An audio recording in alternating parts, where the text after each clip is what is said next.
The people of this nation have spoken. They've delivered us a clear victory, a convincing victory, a victory for we the people.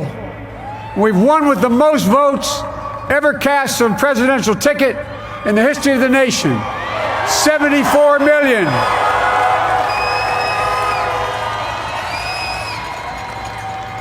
What I must admit has surprised me. Tonight, we're seeing all over this nation, all cities and all parts of the country, indeed across the world, an outpouring of joy, of hope, renewed faith in tomorrow, bring a better day. And I'm humbled by the trust and confidence you've placed in me.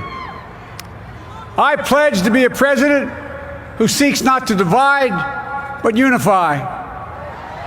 Who doesn't see red states and blue states, only sees the United States.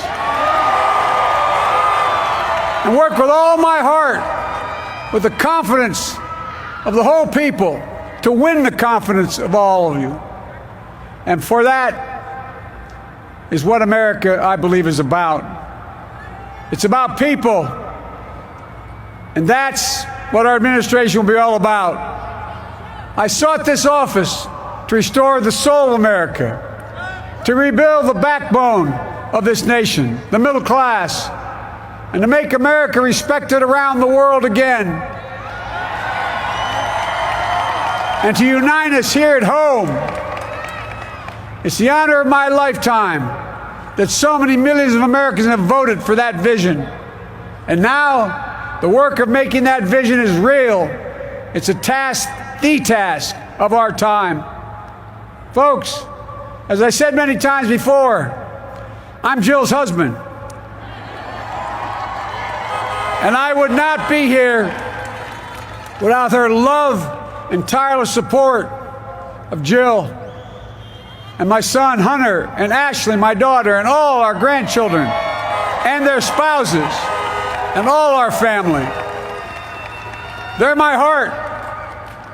Jill's a mom, a military mom, an educator, and she has dedicated her life to education.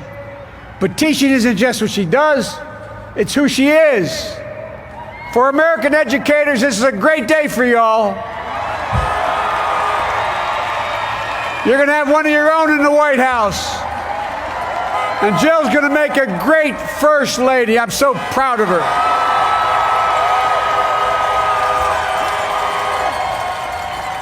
And I'll have the honor of serving with the fantastic Vice President who you just heard from, Kamala Harris, who makes history as the first woman, first black woman, the first woman from South Asian descent, the first daughter of an immigrant ever elected in this country. Don't tell me it's not possible in the United States. It's long overdue. And we're reminded tonight of those who fought so hard for so many years to make this happen. But once again, America's bent the arc of the moral universe more toward justice. Kamala, Doug, like it or not, your family, you become an honorary Biden, there's no way out. To all those of you who volunteered and worked the polls in the middle of this pandemic, local elected officials, you deserve a special thanks from the entire nation. And to my campaign team and all the volunteers and all who gave so much of themselves to make this moment possible, I owe you. I owe you. I owe you everything. And to all those who supported us, I'm proud of the campaign we built and ran. I'm proud of the coalition we put together, the broadest and most diverse coalition in history. Democrats, Republicans, independents, progressives, moderates, conservatives, young, old, urban, suburban, rural, gay, straight, transgender, white, Latino, Asian, Native American. I mean it, especially for those moments. And especially for those moments when this campaign was at its lowest ebb, the African American community stood up again for me. You've always had my back, and I'll have yours. I said at the outset, I wanted to represent this campaign to represent and look like America. We've done that. Now that's what I want the administration to look like and act like. For all those of you who voted for President Trump, I understand the disappointment tonight. I've lost a couple times myself, but now let's give each other a chance. It's time to put away the harsh rhetoric, lower the temperature, see each other again, listen to each other again. And to make progress, we have to stop treating our opponents as our enemies. They are not our enemies. They are Americans. They're Americans. The Bible tells us to everything there is a season, a time to build, a time to reap and a time to sow, and a time to heal. This is the time to heal in America.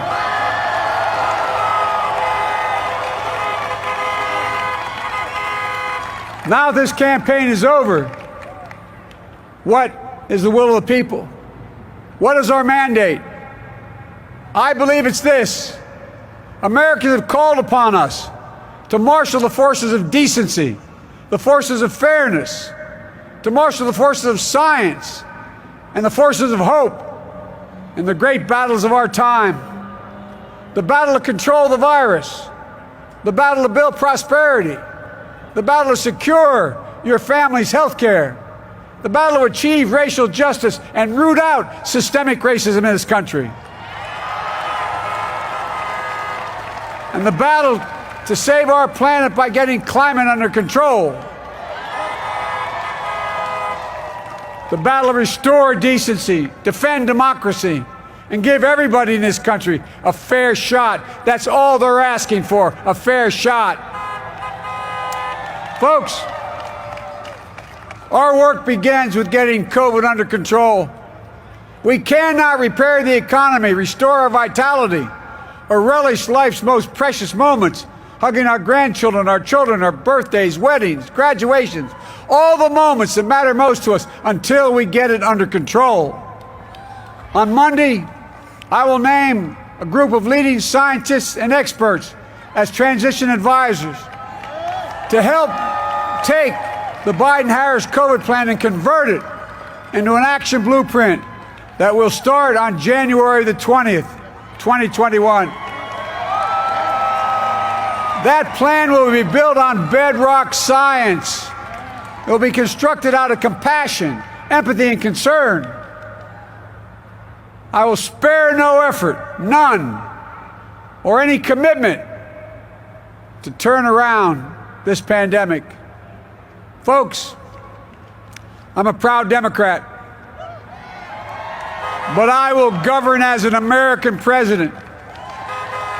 I'll work as hard for those who didn't vote for me as those who did. Let this grim era of demonization in America begin to end here and now. The refusal of Democrats and Republicans to cooperate with one another, it's not some mysterious force beyond our control. It's a decision, a choice we make. And if we can decide not to cooperate, then we can decide to cooperate. And I believe that this is part of the mandate given to us from the American people. They want us to cooperate in their interest. And that's the choice I'll make. And I'll call on Congress, Democrats and Republicans alike, to make that choice with me.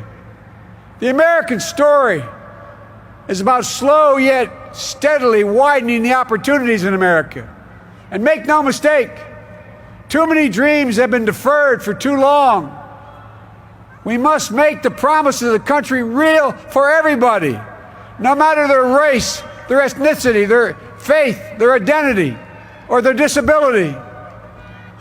Folks, America has always been shaped by inflection points, by moments in time where we've made hard decisions about who we are and what we want to be. Lincoln in 1860, coming to save the Union. FDR in 1932, promising a beleaguered country a new deal. JFK in 1960, pledging a new frontier. And 12 years ago, when Barack Obama made history, he told us, yes, we can. Well, folks, we stand at an inflection point. We have an opportunity to defeat despair, to build a nation of prosperity and purpose. We can do it. I know we can. I've long talked about the battle for the soul of America. We must restore the soul of America. Our nation is shaped by the constant battle between our better angels and our darkest impulses. And what presidents say in this battle matters. It's time for our better angels to prevail. Tonight, the whole world is watching America. And I believe at our best, America is a beacon for the globe. We will lead not only by the example of our power, but by the power of our example. I've always believed, and many of you heard me say it, I've always believed we can define America in one word: possibilities. That in America, everyone should be given an opportunity to go as far as their dreams and God-given ability will take them. You see, I believe in the possibilities of this country. We're always looking ahead to an America that's freer and more just, ahead to an America that creates jobs with dignity and respect, ahead of America that cures diseases like cancer and Alzheimer's, ahead to an America that never leaves anyone behind, ahead of America that never gives up, never gives in. This is a great nation. It's always been a bad bet to bet against America. We're a good people. This is the United States of America, and there's never been anything we've been not able to do when we've done it together. Folks, in the last days of the campaign, I began thinking about a hymn that means a lot to me and my family, particularly my deceased son, Bo. It captures the faith that sustains me and which I believe sustains America. And I hope it can provide some comfort and solace the 230,000 Americans who've lost a loved one to this terrible virus this year. My heart goes out to each and every one of you. Hopefully this hymn gives you solace as well. And it goes like this: and he will raise you up on eagle's wings, bear you on the breath of dawn, and make you to shine like the sun, and hold you in the palm of his hand. And now together, on eagle's wings, we embark on the work that God and history have called upon us to do, with full hearts and steady hands, with faith in America and in each other, with love of country, a thirst for justice. Let us be the nation that we know we can be, a nation united, a nation strengthened, a nation healed. The United States of America, ladies and gentlemen, there's never been anything we've tried we've not been able to do.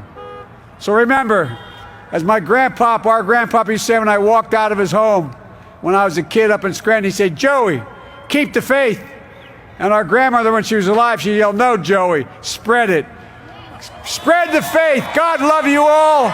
May God bless America, and may God protect our troops. Thank you, thank you, thank you.